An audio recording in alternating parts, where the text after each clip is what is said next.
I sold my wedding ring on a Tuesday, the 14th of October, and I remember the date the way you remember the date of a small funeral, because that is more or less what it was.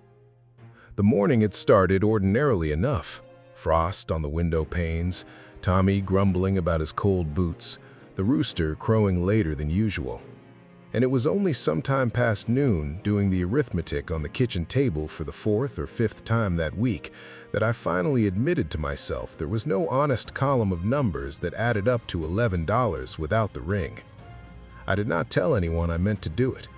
I did not tell my son Tommy, who was 6 years old that autumn and still believed in the simple way children believe things, that his father's ring on my finger was as permanent a fixture of the world as the mountains behind our barn. I certainly did not tell Nathaniel Cole, the drifting ranch hand who had been mending our fence line for the better part of a month by then, though it was the not telling him more than anything else that turned out to matter most in the end. If I did not raise $11 by the last day of the month, the First Territorial Bank would call the note on our homestead due in full, and I did not have $11, nor 11 cents to spare toward it. Not after the drought had taken half our corn and a hard winter the year before had taken my husband. Daniel had left me the farm and 40 acres of decent bottomland and a debt he had taken out the spring before he died to buy a second plow horse, a debt that had seemed reasonable enough when there were two of us working the ground and had become a slow, patient kind of drowning once there was only me. The note carried interest at 11%, which Mr. Grant at the bank had always assured me was standard and fair for a territorial loan of that size, though standard and fair had come to feel over 2 winters of watching the balance shrink slower than the interest grew, like 2 words doing a great deal of quiet work to disguise a much harder truth. The gold in my wedding band was worth, by Mr. Ellery's honest estimation at the mercantile counter, somewhere near $6, which combined with what little I had already scraped together from selling eggs and a length of good linen, would just barely cover the payment and buy us another month of breathing room. I stood at that counter longer than I care to admit, turning the ring once around my finger before I worked it off, feeling the small groove it had worn into my skin over 6 years of wear, a groove that would take weeks to fully fade once the ring itself was gone. And Mr. Ellery, to his credit, did not rush me, only stood with his hands folded on the glass case and waited the way a decent man waits when he understands exactly what he is being asked to buy. He waited on his small brass scale twice, as though the second weighing might somehow change the number, and when it did not, he counted out the coins slowly, sliding each one across the counter with a care that felt almost like an apology, and told me, without my asking, that he would keep it in the case rather than the back drawer where he kept goods bound for the county pawn auction, in case I ever came by the means to buy it back myself. I walked home that afternoon with an empty hand and a folded $5 note and 2 silver dollars tucked deep in my apron pocket. And I remember stopping halfway down the road to look at my own bare finger in the afternoon light, still faintly marked pale where the ring had sat for 6 years, and feeling a strange mix of relief and grief that I did not have a good name for at the time. I told Tommy, when he noticed and asked where Papa's ring had gone, that I had put it away safe for a special day, which was not quite a lie and not quite the truth either, the way most things a mother tells a frightened child sit somewhere in between. Nate had come to us in early September, a quiet man on a tired horse who asked only for a week's work and a place to sleep in the barn in exchange for mending the fence line that had been falling down since before Daniel died. I had almost turned him away. A woman alone with a young son learns to be careful about strange men riding in off the trail, however weary or however polite their manners. And Nate's manners were careful in a way that made me more curious than reassured. He took his hat off before he spoke, waited to be invited past the gate, and never once let his eyes wander anywhere they had no business wandering.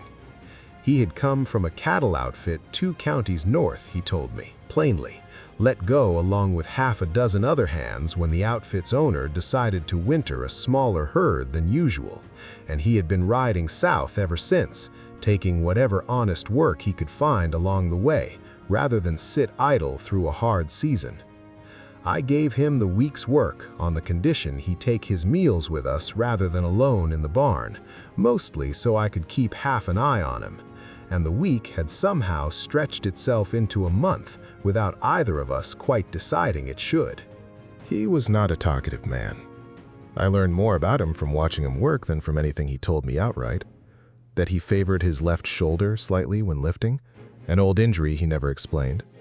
That he checked on Tommy's pony before he checked on his own horse most mornings. That he ate slowly and carefully, the way a man eats who has known real hunger and never quite trusts a full plate not to be taken away. I noticed, too, that he always left a portion of whatever he was given unfinished on the plate for the first week or two, some old habit of rationing himself even when there was no longer any need to. Until one evening, Tommy asked him plainly why he never finished his supper, and something in Nate's face shifted at the question. And after that, he finished every plate I set in front of him, as though the boy's innocent noticing had given him permission to stop practicing an old caution he no longer needed. He asked for no wages beyond his board, which I understood, without him saying so, to mean he had nowhere better to be and no money of his own worth mentioning. And that understanding was part of why I never once considered telling him about the note coming due, or the ring, or any of it. A man with nothing of his own has no business being burdened with another family's debts. I should tell you plainly, because it matters to everything that follows, what kind of man Daniel had been, and what his death had actually cost me beyond the money. He had been a steady, unremarkable, deeply kind man, the sort who apologized to the mule when he had to raise his voice at it. A man who had courted me for 2 full years before he ever worked up the courage to ask my father's permission, and who had built our first small cabin himself, board by board, over a single long summer, refusing help from neighbors because he wanted to be able to tell me, honestly, that every wall of it had been raised by his own 2 hands. His death had not been quick or dramatic. He had strained something in his back wrestling a stuck plow free in April, taken to bed with what we thought was ordinary exhaustion, and the fever that followed a week later had simply never fully broken, dragging him down through May and into June until one morning in early July he did not wake. I had nursed him myself, changing cool cloths and spooning broth for 11 weeks, certain every single day that tomorrow would be the day he turned the corner. And when he did not, I had felt something in myself go quiet and careful in a way it had never been before,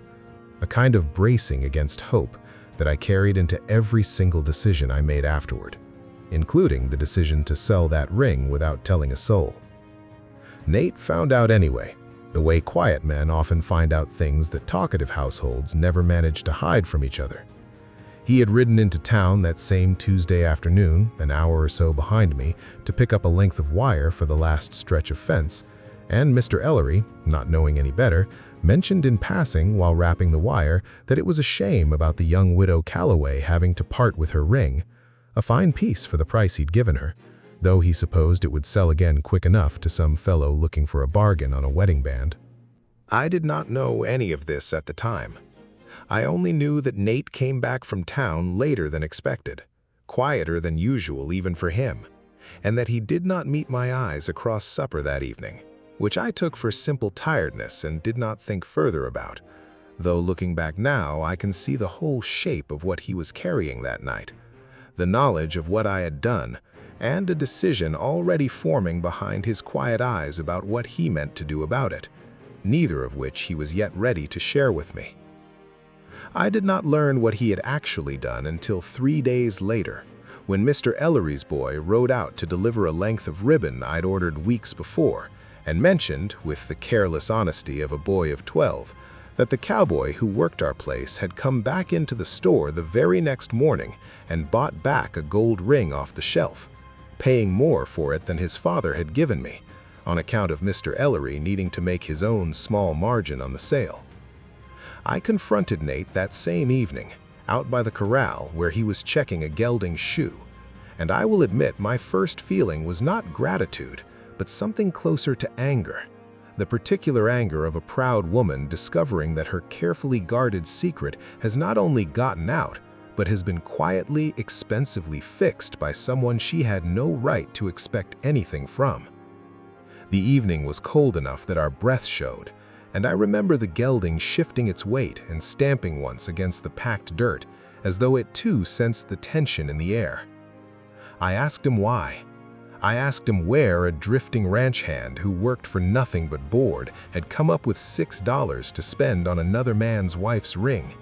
And for a long moment he did not answer, only set the gelding's hoof down gently and straightened, turning his hat over once in his hands the way I had noticed he did whenever a question cut closer than he wanted it to.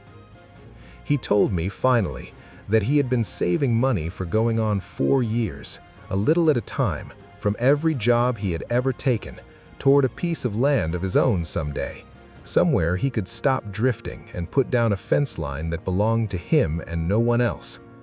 He described it plainly, without any self-pity in his voice, the way a man describes a fact rather than a wound. 4 years of ranch work across 3 territories, wages saved in a tin box he kept buried beneath whatever bunkhouse he happened to be sleeping in that season. A total that had never once, in all that time, grown past $60 or $70 before some emergency or another ate into it, and he had to start the slow climb over again. He said the sum he had spent on the ring was not the whole of those savings, only a piece of it, but a piece large enough that he had felt the loss of it the moment he handed the coins across Mr. Ellery's counter, and that he had done it anyway because he could not make himself walk past that ring sitting in a glass case, knowing exactly whose hand it was meant to sit on, and exactly what her boy would someday ask her about it if it never came home. I did not know what to say to that. I still do not know entirely all these months later, though I have had a great deal more time to consider it.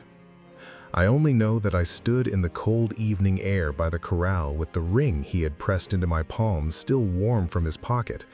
and that something in my chest that had been braced and careful for 2 solid years came loose all at once, the way a fence post finally gives after a season of quiet rot nobody thought to check. I closed my fingers around the ring without putting it on, and for a moment neither of us moved, the gelding's breath fogging softly in the space between us. And I understood, without either of us saying so, that something had shifted between us that would not shift back, whatever either of us decided to do about it going forward. I did not put the ring back on that night. I want to be honest about that, because the truth of this story is not as simple as a ring returned and a heart mended in the same instant, however tidy that would make the telling. I kept it wrapped in a handkerchief in the drawer where I kept Daniel's letters, and I thanked Nate plainly, and he nodded once and went back to the gelding's hoof as though the conversation had cost him nothing at all, though I noticed, in the weeks that followed, that he began finding smaller and smaller reasons to stay past the fence work that had originally brought him, a loose board on the porch that did not truly need fixing, a second look at the well pump that had been working fine for years, small, honest excuses that neither of us bothered to examine too closely for what they actually were. The dark turn in this story came not from Nate at all, but from the bank. 3 weeks later, when Mr. Grant, the Territorial Bank's local agent, rode out himself to inform me that a payment made partly in cash and partly in a hastily sold piece of jewelry had raised questions about my ability to meet the note's terms going forward, and that the bank's board, meeting in the Territorial capital, had voted to call the remaining balance within 60 days, rather than extend the note through another season as I had hoped. He delivered this news standing in my own dooryard, hat still on, a small leather ledger open in one hand, and he read the relevant clause aloud to me the way a man reads a weather report, with no particular malice in his voice, only the flat, neutral tone of someone reciting facts he had recited many times before to many different women in kitchens and dooryards not unlike mine. $11 a month I might have scraped together indefinitely, piece by piece, the way I had been doing. $94 in 60 days was, in plain terms, impossible. And Mr. Grant delivered this news with the flat, apologetic courtesy of a man who has delivered the same news to a dozen widows before me and has learned to feel very little about it anymore. I did not cry in front of him, though I wanted to. I waited until his buggy was well down the road before I sat down hard on the porch steps and let myself feel, for perhaps the first time since Daniel's fever broke into something worse than a fever, the full weight of exactly how alone I was in the world. Ring or no ring, Nate or no Nate, kindness or no kindness. $94 was a number with no honest path toward it. Not from egg money, not from linen, not from anything I had left to sell that anyone in this territory would pay real money for. I remember the particular cold of the porch boards through my skirt as I sat there, and the sound of Tommy laughing at something in the yard, oblivious, chasing the barn cat around the woodpile. And how strange it felt that the world could hold both that ordinary sunlit sound and the number 94 in my chest at the very same moment. Nate found me there an hour later, still sitting on the steps in the cooling evening air, boots crunching on the frost-stiffened grass as he crossed the yard. And I told him everything, because I no longer had it in me to protect my pride at the cost of hiding the truth from someone who had already proven he meant to help whether I asked him to or not. He listened without interrupting, the way he listened to everything. And when he finished, he was quiet for a long while. Long enough that I began to wonder if even his patience had a bottom to it after all. What he told me next changed the whole shape of what I thought this story was. He said he did not have $94, not close to it, not with what remained of his savings after the ring. But he said his own father, before he died, had left him clear title to 40 acres of grazing land 2 counties east, land Nate had never once gone back to claim, because claiming it meant admitting his father was truly gone, and that the drifting life Nate had built for himself since was in truth a kind of running rather than a kind of freedom. He told me, haltingly, more than he had told me in the whole 2 months prior combined, about his father. A quiet sheep and cattle man who died of a heart seizure while mending fence alone, found 2 days later by a neighbor, with no wife left living and only Nate, 17 years old at the time and working a cattle drive 3 states away, to inherit what little there was. Nate had not gone back for the funeral. He had not gone back at all, not once in 14 years, and the land had simply sat there, deeded in his name at the county recorder's office, gathering dust the way a wound gathers scar tissue when nobody ever tends to it properly. He said the land was worth considerably more than $94 to the right buyer, a cattle operation that had been trying to expand its range for 2 seasons and would likely pay well over its honest value just to close the gap in their fence line. I told him he could not sell his father's land for me. I meant it as firmly as I have ever meant anything, and I want you to understand that this was not humility talking, nor pride, but something closer to fear. A fear that if I let this man give away the last tether he had to his own name and his own future, I would be responsible for the same kind of hollowing out that debt and loss had already done to me. And I did not think I could bear watching it happen to someone else, especially not someone who had shown me in small, unglamorous ways over 2 months exactly what steady kindness looked like when it was not asking for anything back. He did not argue with me directly. He only asked, in that quiet, unhurried way of his, whether I intended to lose the farm instead and stand in front of Tommy in 60 days and explain that the only home the boy had ever known now belonged to a bank in the Territorial capital that had never once set foot on the land. I did not have a good answer for that. I still do not think there was a good answer, only a series of bad ones arranged by degree. And Nate, watching my face in the fading light, seemed to understand that better than I gave him credit for at the time. He rode out 3 days later at first light, without telling me exactly when he meant to return, only that the ride to his father's land and back would take the better part of 2 weeks if the weather held, and that I was not to worry myself sick in the meantime. Advice about as useful as telling a person not to breathe. I packed him a small parcel of bread and dried meat for the trail without being asked, and he took it with a quiet nod that said more than any thank you would have. I remember standing at the gate watching him go, the same gate where he had first asked for a week's work 2 months before, and thinking how strange it was that a man could ride away from you twice in one season, and each time leave something different behind. The first time, only a stretch of mended fence. The second time, something I did not yet have a plain word for, though I suspected even then that I would find one eventually.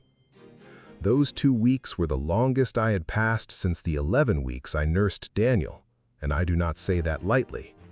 I did the chores, I mended what needed mending, I sat with Tommy each evening and told him honestly that Nate had gone to settle some old business and would be back, though I could not have told either of us with any real certainty whether that was a promise I had the right to make. I found myself more than once during those 2 weeks standing at the fence line Nate had spent a month repairing, running my hand along the rails he had set, as though the wood itself might tell me something about whether he intended to come back to it.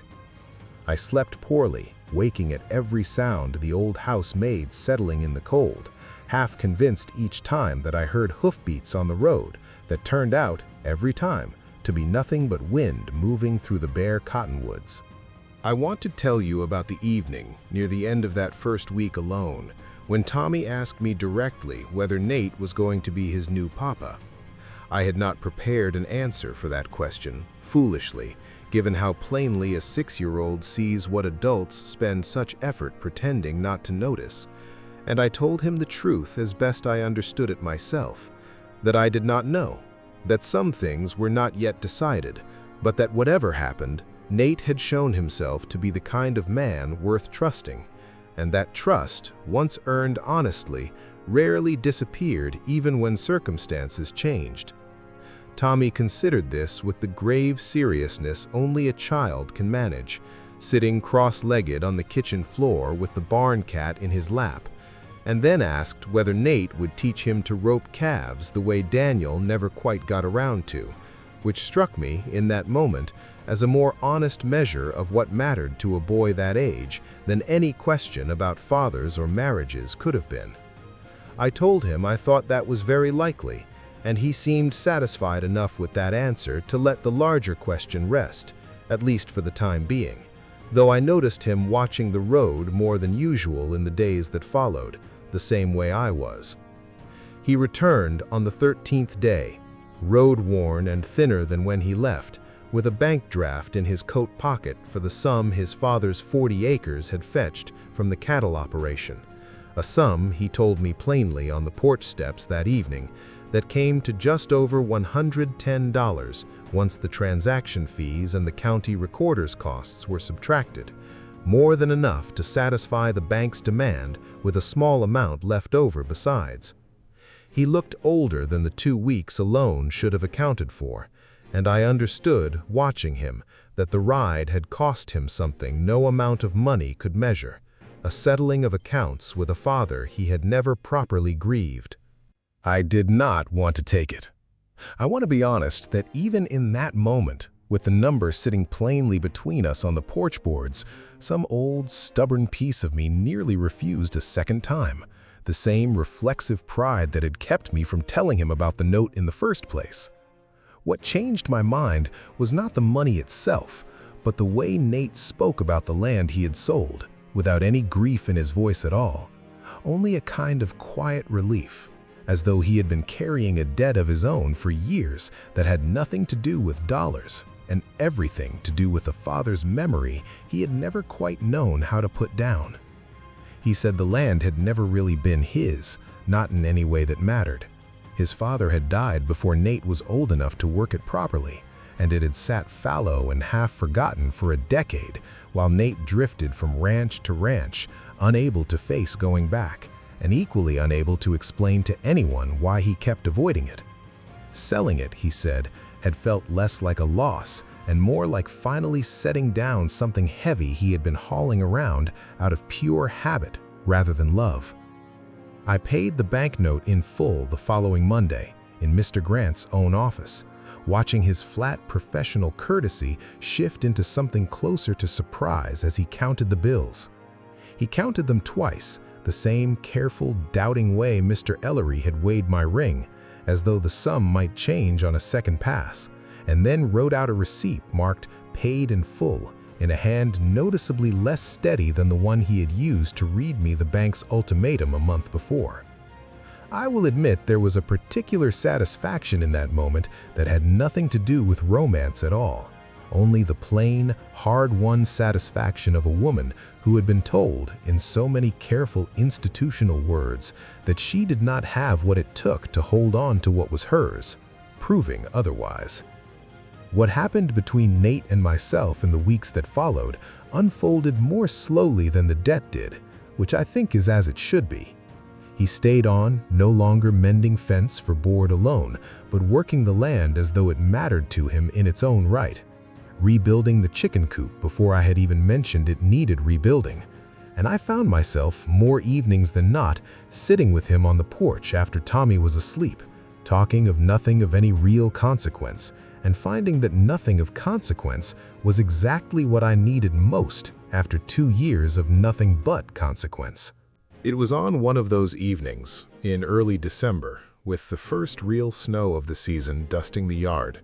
that he finally said the thing he had clearly been working up to saying for weeks, turning his hat over in his hands one more time before he set it aside entirely, as though he had decided the moment deserved both hands free. Snow was collecting lightly on the porch rail beside us, and somewhere behind the house, one of the horses nickered softly in the dark. And I remember thinking, even before he spoke, that whatever he was about to say had been sitting behind his teeth for longer than either of us had let on to me. He said he did not have much to offer beyond what he had already given away, that his savings were thinner than they had been in years, and his land was gone, and his prospects, by any honest accounting, were modest at best. But he said the one thing he still had, the one thing he had never once considered selling, even when he was hungrier and more desperate than he had ever let on to me, was a kind of steadiness he had built in himself the hard way, and he wanted to know whether that, paired with whatever modest future the two of us could build together on this land, might be enough for me to consider. I told him the ring in my dresser drawer had never once, in all the weeks since he gave it back to me, stopped feeling like it belonged to 2 men now instead of 1, and that I did not think that was a problem, so much as it was simply the truth of my life going forward, a truth I had made a kind of uneasy peace with over the preceding weeks of quiet evenings on this same porch, and that if he meant what I thought he meant, I would very much like to wear it again, on the understanding that it now carried both their names in it, whether either man's name was ever engraved there or not. He did not have a new ring to offer me that evening, and I did not want one. I went to the drawer myself and brought out the handkerchief and unwrapped it there on the porch in the cold, and I put Daniel's ring back on my own finger with my own hand, because that felt like the truest way to say yes to what Nate was actually asking, which was never really about the gold at all. Tommy got his roping lessons that spring, clumsy and delighted, missing more loops than he caught, with Nate crouched patient beside him in the corral dust, showing him the same simple motion over and over without a trace of impatience. I watched them from the porch some mornings, and thought more than once about how strange and unhurried the path had been from a folded $5 note in my apron pocket to this particular kind of quiet, ordinary happiness, and how little any of it had to do with the $6 a stranger once paid to buy back a piece of gold he had no obligation to think about ever again. We were married by the circuit preacher on his spring pass through the county, a small, plain ceremony in the front room, with Mr. Ellery and his wife standing as witnesses. And afterward, Mr. Ellery told me, quietly, that he had never once regretted keeping that ring in the front case instead of sending it on to the county pawn auction, and that some part of him had suspected even then that it would find its way back to the right hand eventually. Nate never did buy back his father's land, though the cattle operation that purchased it offered more than once over the following year to sell it back to him at the same price should he ever change his mind. He told them each time that he had found better ground to tend closer to home.